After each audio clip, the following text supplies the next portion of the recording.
पत्रकार छोड़ दे यार, हमसे बड़ा पत्रकार है क्या? पत्रकार छोड़ दे यार, हमसे बड़ा पत्रकार है क्या?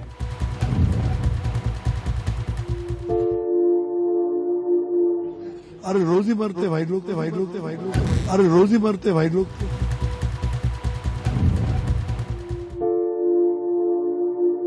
जो आया है वो तो जाएगा, जो आया है वो तो जाएगा। पत्रकार छोड़ दे यार, हमसे बड़ा पत्रकार है क्या? अरे रोज ही मरते भाई लोग, जो आया है वो तो जाएगा।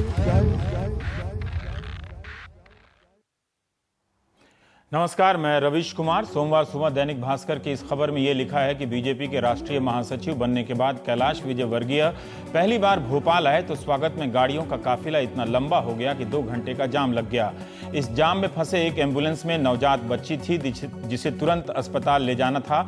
उसके पिता लाचार होकर एम्बुलेंस का दरवाजा पीटते रह गए, लेकिन नारेबाजी के शोर में किसी ने नहीं सुनी। डॉक्टरों ने कहा कि आधा घंटा पहले ये बच्ची आ जाती तो जान बच सकती थी। कैलाश विजयवर्गीय से जब पत्रकार अक्षय सिंह की मौत के बारे में पूछा गया तो उन्होंने कहा कि पत्रकार क्या होता है, हमसे बड़ा पत्रकार होता है क्या?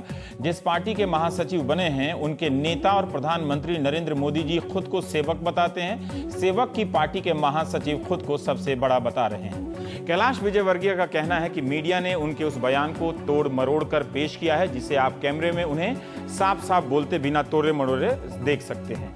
व्यापम की व्यापकता की हालत यह है कि मध्य प्रदेश के डॉक्टरों की जमात कैमरे पर बोलने से घबरा रही है। 4 जुलाई 2014, 4 जुलाई 2015 को यानी साल भर के अंतर पर एक ही तारीख पर जबलपुर मेडिकल कॉलेज के 2 डीन की मौत हो जाए तो सोचिए चंद्रकांता संतति लिखने वाले स्वर्गीय देवकी नंदन खत्री जी भी बेहोश हो जाएं, अगाथा क्रिस्टी तो भोपाल आकर पगलाइए जाएं। जबलपुर मेडिकल कॉलेज इसलिए महत्वपूर्ण है क्योंकि यहां के 99 छात्रों के खिलाफ मामला चल रहा है जिनका फर्जी तरीके से मेडिकल में एडमिशन हुआ। यहां इन मुन्ना भाइयों की जांच चल रही है। सबसे पहले मध्य प्रदेश के बेहतरीन forensic expert doctor DK. Sakalle की मौत की खबर आती है कि उन्होंने मिट्टी का तेल डालकर खुद को जला लिया। उसके बाद 4 जुलाई को दिल्ली के एक होटल में साकल्ले की जगह डीन बने डॉक्टर अरुण शर्मा की मौत की खबर आती है। पुलिस ने उनके कमरे की जांच की तो शराब की खाली बोतल और दवा की पत्ती मिली है। अभी तक यही कहा गया है कि दोनों के संबंध व्यापम मामले की जांच से रहे हैं, लेकिन सोमवार को अतिरिक्त महाधिवक्ता पुरुषेंद्र कौरव ने कहा कि इनका संबंध व्यापम की जांच से नहीं था। जांच को डॉक्टर बी.के. गुहा की कमेटी कर रही है, लेकिन Indian medical association Jabalpur chapter के अध्यक्ष सुधीर तिवारी का कहना है कि दोनों का संबंध व्यापम की जांच से था। डॉक्टर तिवारी ने सुरक्षा की मांग भी की है। फिलहाल तस्वीर में कांग्रेस के उनके साथ ही डंडा लिए सुरक्षा करने का दावा कर रहे हैं। Doctor BK. गुहा ने हमारे सहयोगी संजीव चौधरी से कहा है कि बीजेपी सांसद फगन सिंह कुलस्ते ने फर्जी डॉक्टरों को सस्पेंड न करने का दबाव डाला था। संजीव ने डॉक्टर साकल्ले की मौत को लेकर उनके कई डॉक्टर मित्रों से बात की, हमारे सहयोगी हैं संजीव चौधरी, लेकिन कोई भी कैमरे पर बात करने की साहस नहीं जुटा सका। फर्जी मुन्ना भाइयों के मामले में पहली एफआईआर 2010 में जबलपुर के गढ़ा थाने में दर्ज हुई थी। 2010 में मामला खुला तो पता चला कि 2008 से ही मुन्ना भाई एडमिशन पाए हुए हैं। 2008 के 14 छात्रों के खिलाफ एफआईआर हुई, 2009 के 27, 2010 के 16, 2011 के 6, 2012 के 21, 2013 के 9 मुन्ना भाइयों के खिलाफ मामला दर्ज हुआ। फिर मुख्यमंत्री शिवराज सिंह चौहान किस आधार पर दावा करते हैं कि उन्होंने सबसे पहले 7 जुलाई 2003 को इस मामले को उजागर किया। वैसे 2000 में छतरपुर में एफआईआर दर्ज हो चुका था जब कांग्रेस की सरकार थी। इस बीच इंदौर से आनंद राय जो इस मामले को उजागर कर रहे हैं, उनकी पत्नी गौरी राय का तबादला उज्जैन कर दिया गया है। 12 जून को तबादला हुआ है, लेकिन आदेश इसी शनिवार को वेबसाइट पर डाला गया। गौरी राय के 2 साल का बच्चा है। इस असुरक्षा के माहौल में विसिल ब्लोअर की पत्नी का तबादला जोखिम भरा हो सकता है। आनंद राय को जान का खतरा है, इसके लिए उन्हें सुबह से शाम तक के लिए गार्ड मिलता है। यह पूरे विश्व का पहला ऐसा खतरा है जो घड़ी देखकर 11 बजे शुरू होता है और शाम 7 बजे छुट्टी कर लेता है, क्योंकि आनंद राय को इसी समय के लिए गार्ड मिलता है। ग्वालियर के आशीष को भी साइकिल सवार सिपाही सुरक्षा प्रदान कर रहा है। यह भी दुनिया का पहला खतरा है जो इस सिद्धांत पर कायम है कि आशीष को हमला करने वाला कभी स्कूटर बाइक से नहीं आएगा तो पैदल या साइकिल से आएगा। 55 एफआईआर, 2500 आरोपी, 2000 गिरफ्तार, 500 फरार। व्यापकता देखिए इस व्यापमवा की। सोमवार को मध्य प्रदेश के अखबारों की खबरों के अनुसार बीजेपी नेता गुलाब सिंह और उनके बेटे शक्ति प्रताप सिंह की तलाश में एसआईटी की टीम ने दिल्ली, भोपाल से लेकर भिंड तक में दबिश दी। इस पर इनाम घोषित किया जा सकता है। इंसाफ पर गुलाब सिंह मुख्यमंत्री के करीबी ना होते तो उन्हें राज्य मंत्री का दर्जा ना मिलता। राज्य पिछड़ा आयोग के विशिष्ट सदस्य थे। उनका बेटा शक्ति सिंह पीएमटी में चौथा रैंक लाकर फरार ना होता। यही नहीं, शिवराज सिंह के पूर्व पीए प्रेम प्रसाद की बेटी का भी व्यापम से एडमिशन हुआ है। एसआईटी चीफ के मुताबिक व्यापम मामले में अभी तक संदिग्ध मौतों की संख्या 35 हो चुकी है। इनमें से 10 रोड एक्सीडेंट में मारे गए हैं, 5 ने आत्महत्या की है, 4 की मौत शराब या ड्रग्स से हुई है और 2 की दिल का दौरा पड़ने से। 48 घंटे में 3 संदिग्ध मौत। क्या सब कुछ संयोग ही है? राजस्थान पत्रिका की एक क्लिपिंग बताती है कि इंदौर के एमजीएम मेडिकल कॉलेज के छात्र दीपक वर्मा की संदिग्ध परिस्थिति में मौत हुई।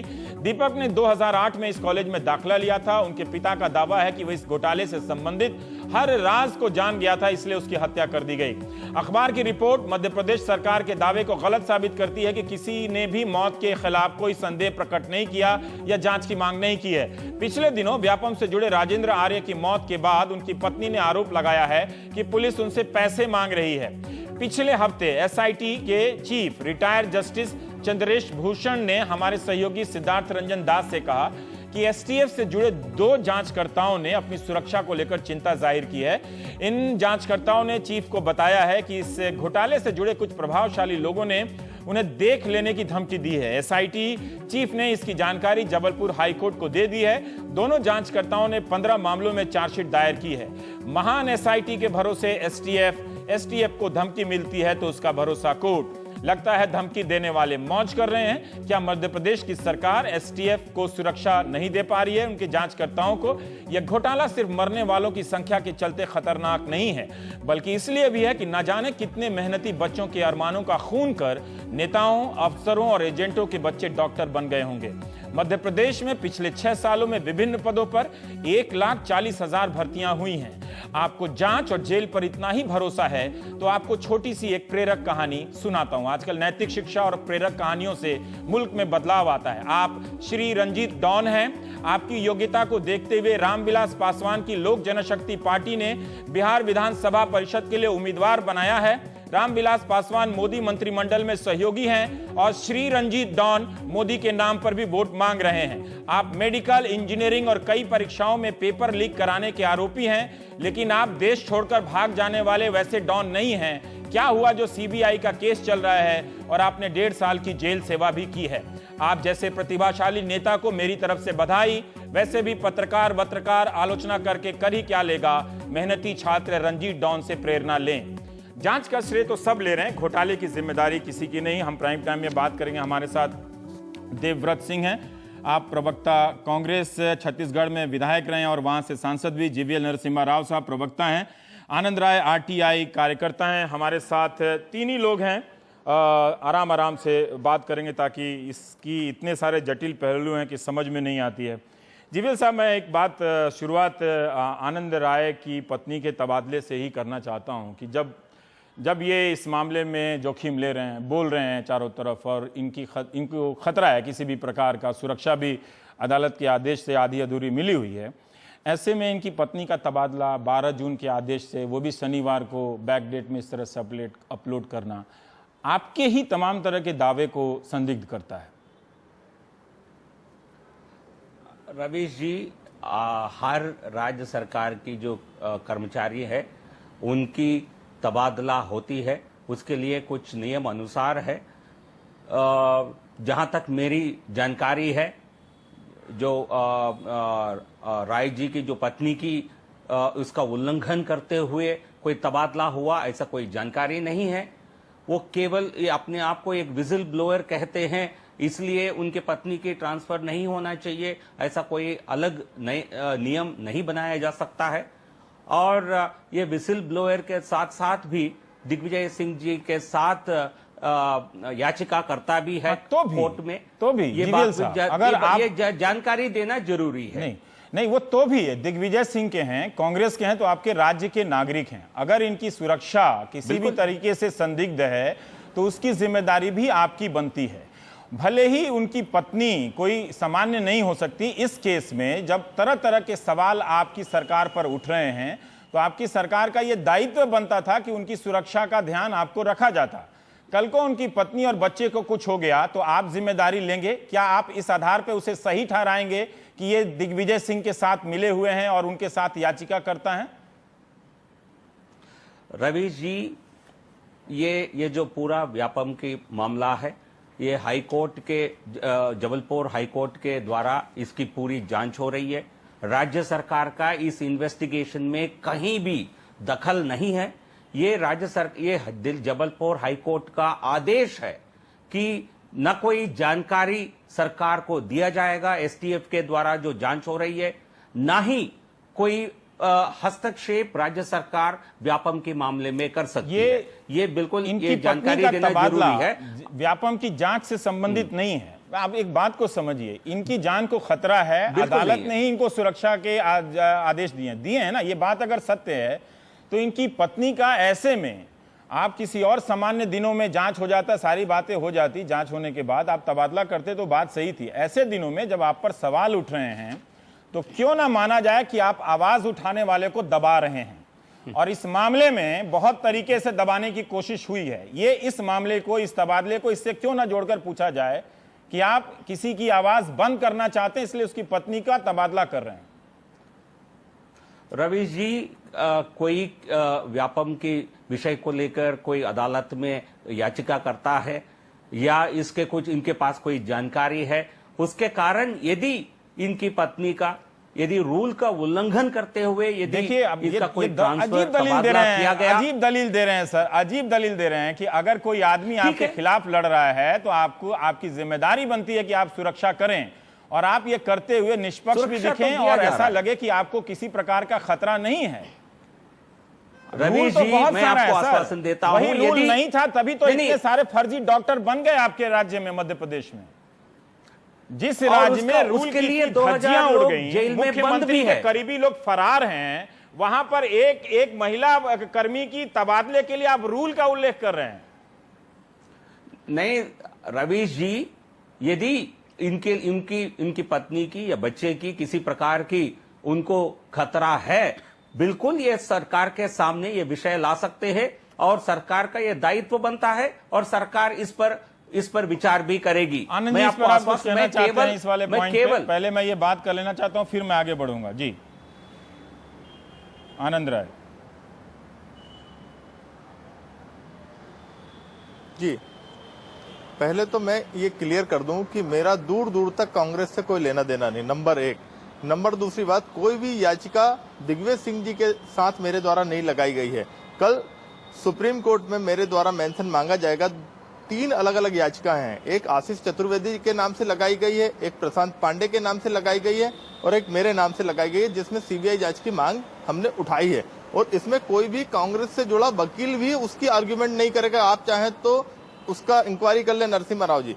दूसरी बात मैं आपको बताना चाहूंगा कि अभी ट्रांसफर पर बैन लगा हुआ है मध्य प्रदेश में। ऐसी क्या विषम परिस्थिति आ गई कि मेरी पत्नी को उठा के आपने ट्रांसफर कर दिया, और मेरे द्वारा chief justice of Madhya Pradesh को कंप्लेंट भी की गई है इसकी कि किस तरीके से हमें प्रताड़ित किया जा रहा है। क्या ये बात आनंद जी आप दावे के साथ कह रहे हैं कि मध्य प्रदेश में तबादले पर रोक है? किसकी रोक है? हो सकता है कि जीवीएल साहब ये कहें कि भाई रोक है, मुख्यमंत्री जब चाहे तब तबादले पर रोक है। किसने रोक लगाई है? हाँ, वो उनका विवेक है, वो चाहे तो कर सकते हैं। ठीक है जी। देवव्रत जी, एक रवि जी, हाँ जीवीएल साहब, हेलो, हाँ बोलिए, आप आवाज जा रही है, आप अपनी बात पूरी कीजिए आनंद। हाँ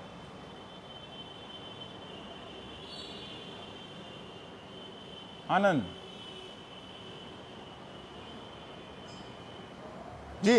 हाँ, तबादले पर रोक सिर्फ 15 दिन के लिए सर तबादले खुले थे। जिन डॉक्टर्स के ट्रांसफर होने थे उनके हो चुके, और 1 महीने से ज्यादा हो गया तबादलों पर रोक लगी हुई। लेकिन प्रशासनिक आधार पर शासन को यदि लगता है तो डॉक्टर्स के इंडिविजुअल ट्रांसफर किए जा रहे हैं। ठीक है। देवव्रत साहब, आप संतुष्ट हैं इस बात से, जीवीएल साहब की बात से, कि प्रक्रिया के तहत है और वो इनको लगता है तो वहां जाके कहें इनकी पत्नी को कोई खतरा है तो अलग से जाके शिकायत करें। देखिए, ये तो एक बड़ी गहरी साजिश है कि एक बार जब व्यापम की जांच एसटीएफ से चालू हुई और जांच चालू होने के बाद में हाईकोर्ट उसको मॉनिटर कर रही है, लेकिन जो एसटीएफ के अधिकारी उसमें पदस्थ हैं वो सब राज्य शासन के अधीन रहे हैं। कभी न कभी मुख्यमंत्री जी उनका सीआर लिखेंगे। और यद्यपि जो इस चेयरमैन हैं सुंदरेशन साहब, चंद्रेश भूषण साहब, उन्होंने इस बात को 2 बार जून के आखिरी हफ्ते में कहा कि जो एसटीएफ के अधिकारी हैं उनको धमकियां मिल रही है।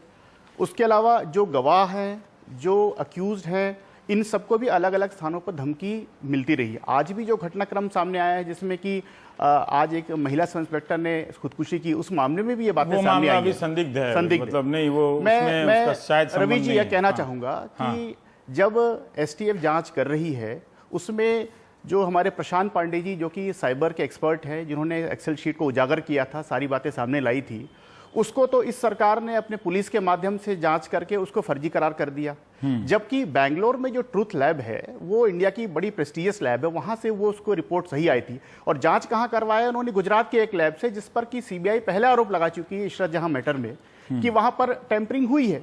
तो ऐसी स्थिति में जब एक्सेल शीट जिसमें कि 48 जगह मुख्यमंत्री जी का नाम था, बाद में वो नाम गायब हो जाता है, तो ऐसी स्थिति में एसटीएफ जांच पर कैसे भरोसा किया जा सकता है कि जहां जांच अधिकारी खुद कटघरे में खड़े हुए हैं। ठीक है। हम इस बात को कहना चाहेंगे कि यदि राज्य शासन 9 तारीख को यानी कि परसों पेशी है सुप्रीम कोर्ट में, जिसमें राज्यपाल जी के माध्यम में सुप्रीम कोर्ट सुनवाई कर रही है। ये जो याचिकाएं हमारे विसल ब्लोअर लोगों ने लगाई, उस पर एक याचिका सुप्रीम कोर्ट में सुनवाई हो रही है।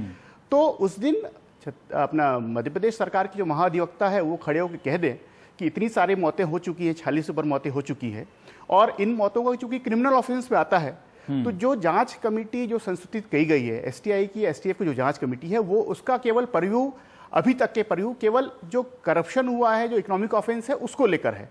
लेकिन अब जो 46 मौतें हुई हैं, उन 46 मौतों की जो भी संदिग्ध परिस्थितियों में, जैसे आपने कहा 36 से अधिक है, उसकी जांच हत्या के मामले में आप कह रहे हैं करना। तो उनके उन 36 जो मृत्यु हुई हैं, हाँ। उनकी तो कम से कम सीबीआई जांच संशोधित कर दे। और ऐसा मध्य प्रदेश हाईकोर्ट ने कहीं नहीं कहा कि ये जांच बिल्कुल सही रास्ते पे चल रही है या सुप्रीम कोर्ट जांच की आवश्यकता है, ऐसे जज ने कहीं नहीं कहा। हम तो ये कहना चाहेंगे कि शिवराज सिंह जी पर उंगली उठी है, शिवराज सिंह जी पर आरोप आ रहे हैं। ठीक है।